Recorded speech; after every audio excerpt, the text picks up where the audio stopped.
Yo, what's going on, everybody? It's your boy Naruto Explain here, bringing you guys another Boruto 2 Blue Vortex discussion. Today, I wanted to talk to you guys about something regarding Amado that I've been seeing popping up in the comment section, as well as posts I've been tagged in on social media, DMs I've been getting, emails on my business account, which is there's this belief that Boruto 2 Blue Vortex has created a plot hole with Amado and his recent attempt to have his daughter revived. Now, if you're a longtime viewer of the channel and you're not somebody that's just overreacting off the title and thumbnail, then you know there's a chance if I'm addressing something that people are calling a plot hole, then 95% of the time it's not really a plot hole and it's the fandom overlooking parts of the lore and just calling it a plot hole. So join me in today's newest Naruto Explain video where we're going to take a look at why the revival of Akebi Sanzu, in particular the lack of revival prior to this, is not really a plot hole that I've been seeing a lot of you guys point towards after the release of Boruto 2 Blue Vortex Chapter 18, which, reminder, if you haven't seen the chapter review, I'll leave it linked in the description box for your convenience. So right now there's this belief that Amado asking Kawaki to revive his daughter is a plot hole because he should have used another method to revive his daughter other than relying on Kawaki and Koma. In particular, a lot of you guys are saying Amado should have just used the Rinnerebirth to revive Akebi, and there's this belief that he could just easily get his hands on a Rinnegan as easy as Naruto got Hinata to say yes when he proposed to her after the events of Naruto the Last, which would be just over a year before Akebi would end up dying in universe. And respectfully, if you're saying that, or saying something like Edot Tensei, I think you're wrong, and you're forgetting a few key bits of lore information, which we're going to go over in this video, and not just the whole Rinnegan and Rinnerebirth aspect. We're going to talk about stuff like Edot Tensei and some more. Amado's ability to revive his daughter, Akebi Sanzu, through methods such as the aforementioned acquiring the Rinnegan or other techniques like Edot Tensei, is a topic of much discussion in the Boruto fanbase. So let's look at some of the evidence for why I think that this is a bit of a reach here. So the Rinnegan and the Rinnerebirth technique, the magical ability everyone keeps referencing. The Rinnegan and Rinnerebirth are often theorized as a solution of Akebi's revival. However, this method is highly impractical for the following reasons.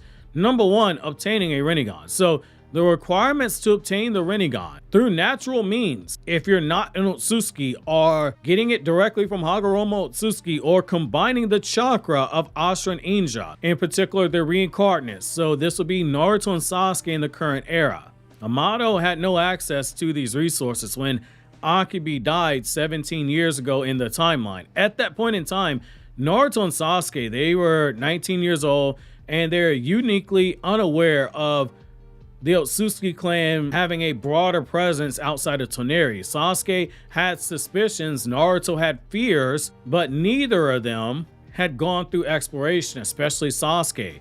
Additionally, Hagoromo's intervention is limited in how we've seen it. He's not showing up right now because the reincarnation cycle between transmigrants, the whole reason he was sticking around to make sure that the two sons, he could seek a resolution of that and then seek a resolution to the Kage problem, which has been solved. He had no knowledge of anything about Ishiki and etc. He's not showing up to provide a mythical, magical Muska Rinnegan to Amado. At the point in time where Akebi died, Amado was still trying to clone. There's no evidence that Amado even knew anything about how to obtain the Rinnegan at that point in time. And say, even if he did obtain their DNA, Amado getting Naruto and Sasuke's DNA, after joining Konoha, awakening a Rinnegan from scratch, it takes years. For instance, Madara only awakened the Rinnegan towards the final years of his life after combining Hashirama's DNA with his own chakra, and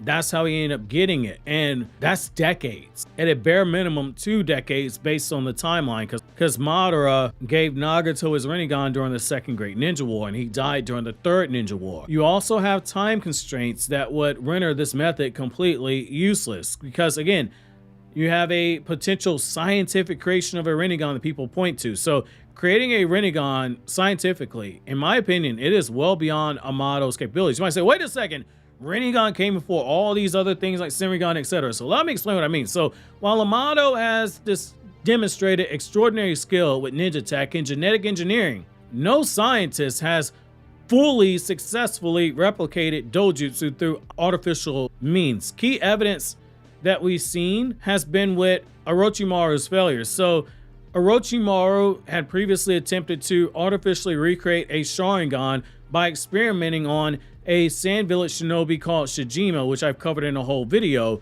These experiments, they failed entirely and they did massive damage to Shijima.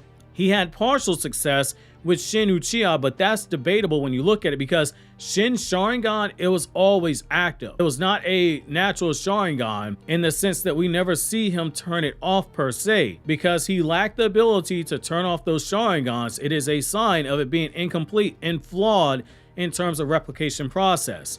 While Amado's a more genius than Orochimaru is, it does leave some room for doubt. And there's even more doubt when you look at Boruto's karma as being proof. So karma's Otsutsuki technology, when you just really sit down and think about it, Boruto's karma, it contains Momoshiki's DNA.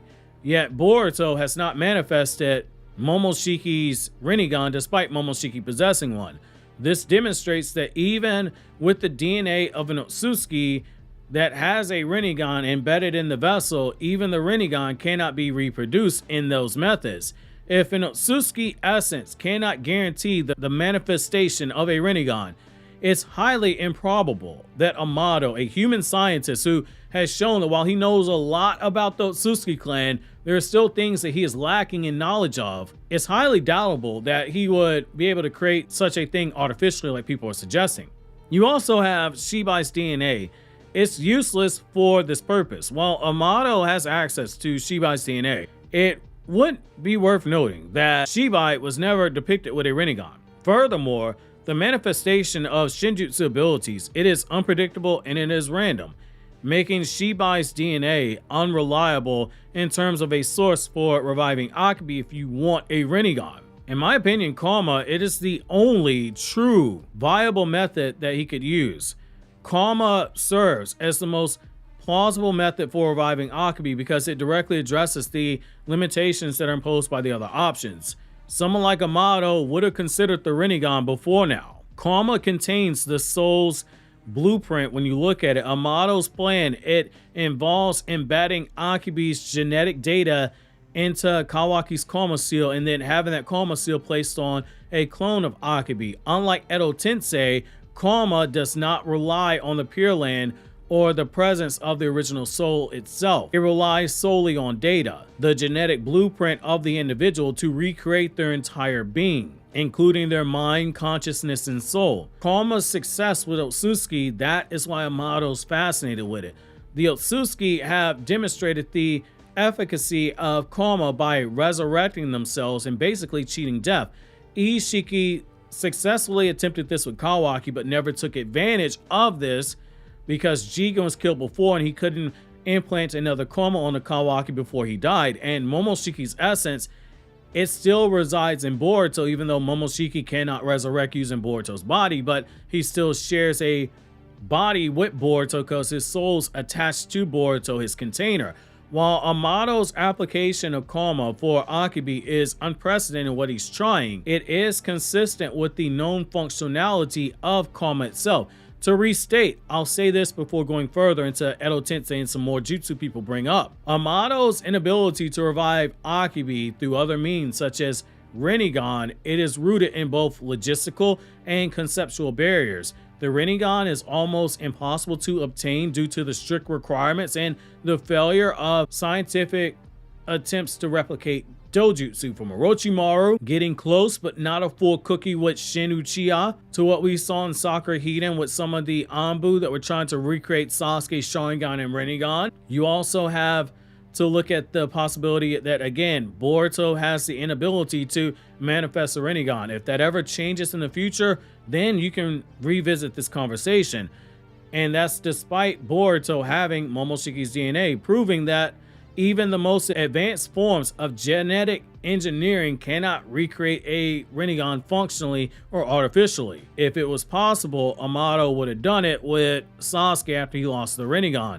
Ultimately, karma is the only method that aligns with Amado's scientific expertise and the narrative logic of the series itself, exploring immortality and the things related to the Otsutsuki clan. However, this plan remains highly controversial and fraught with moral and ethical implications, as it hinges on Kawaki's willingness to, in a way, serve as a vessel for Akebi's rebirth, because he's carrying her DNA in his chroma seal. However, let's take it a step further and let's look at Edot Tensei and Tsunade's lover Don, his spirit transformation technique, and look at why they are ultimately ineffective and unsuitable for reviving Akebei Sanzu, focusing on the mechanics, limitations, and how they failed to meet Amado's specific goal of bringing his daughter back in her original, living, breathing body. So Edot Tensei is pointless for reviving Akebei. Edot Tensei, or as the English dub calls it, reanimation jutsu,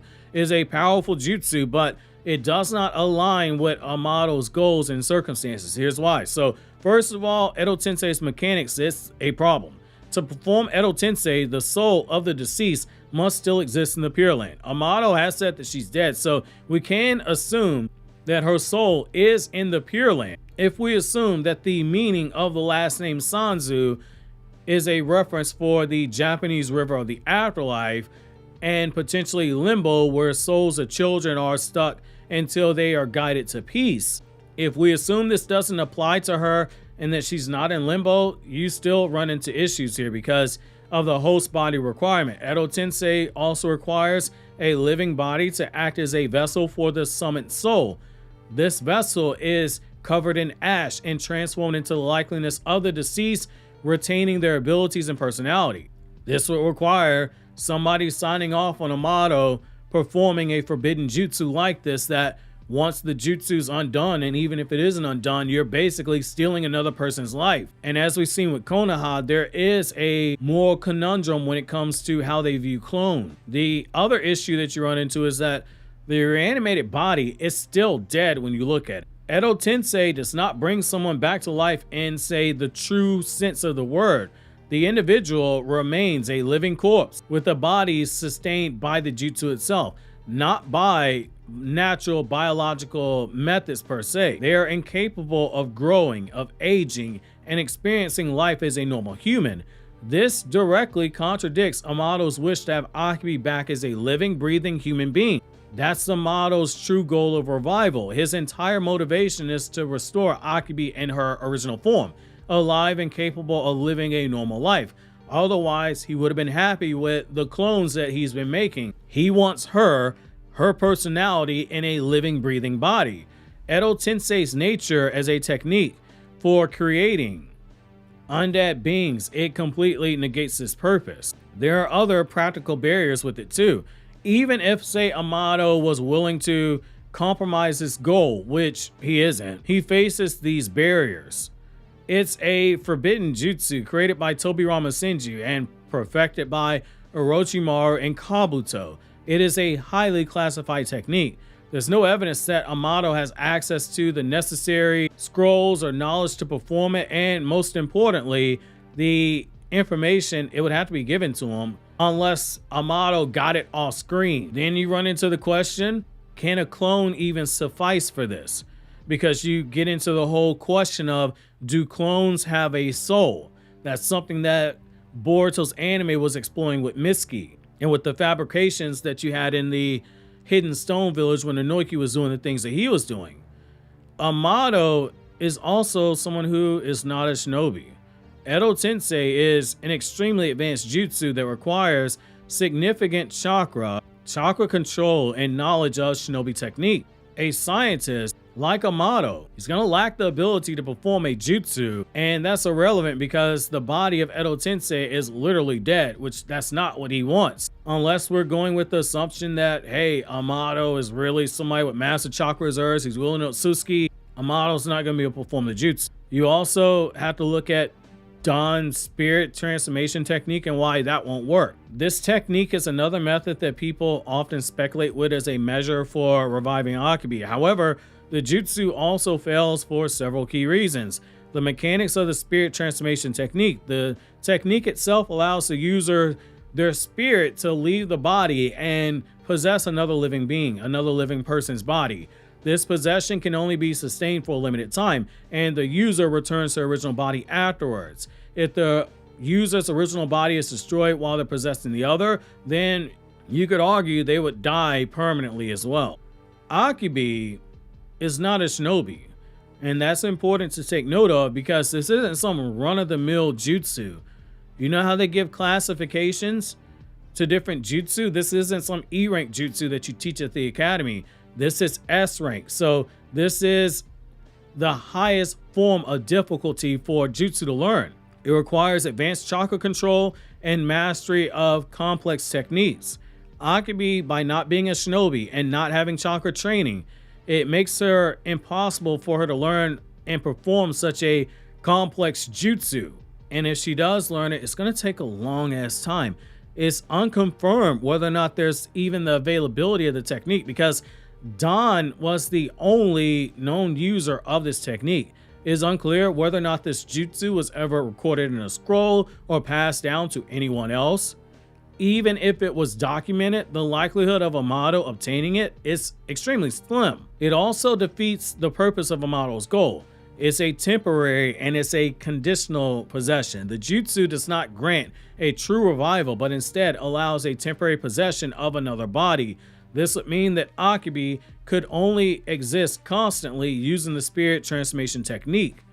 Say if you use a clone and the clone performs the technique, you still have to find a way to get Akebei's true soul back. Even if there's an Edot Tensei and they perform that jutsu, you run into those issues. It's not what Amado truly wants. Her own body fully functioning, able to live and grow without any drawbacks to it. The moment that Edot Tensei slips up and the jutsu deactivates, you're right back in the problem that you're in, and you're going to do it all over again. It's too much work for a father who wants his daughter to enjoy life if we take him at his words as he tells us. In comparison to Edot Tensei, both of these have a critical flaw. They don't offer the true revival that Amado wants. While Edot Tensei resurrects the dead in a zombie-like state, the spirit transformation technique merely only allows for a temporary possession of another body, which does not satisfy Amado's goal. By looking at Amado, the scientific solution via karma is his only choice. By restoring Akebei's original body and embedding the genetic data into Kawaki's karma, Amado aims to reconstruct her in an original form. It creates a perfect vessel that is biologically alive and indistinguishable from the original, and most importantly has its own soul. It also avoids any dependency on a jutsu. In conclusion, Amado's decision to pursue karma as the method is grounded in both practicality and his emotional goal of reviving Akebei in her true living form. Edot Tensei is pointless because it requires a soul and a host body, both of which are going to run into moral issues, and we're already dealing with moral problems as it is. It creates an undead being, not a living person, and you run into the issue, does Amado even know this technique, and will he be allowed to use it? The same thing with Dawn's spirit possession. Akebei's not a shinobi. It's doubtful she can perform an S-rank jutsu, and it contradicts Amado's desire for Akebei to have her own true independent body. The karma method, while controversial, while super unpopular, while it's unsexy, is the only approach that aligns with Amado's goals and bypasses the inherent limitations of the things that people have suggested. If you enjoyed this video, obviously consider subscribing and clicking here on the left to check out more videos from Naruto Explained, or clicking here on the right to check out this video from my Anime Explained channel, where I talk about non-Naruto content in the form of video essays, lore videos, explain videos, chapter reviews, and so much more.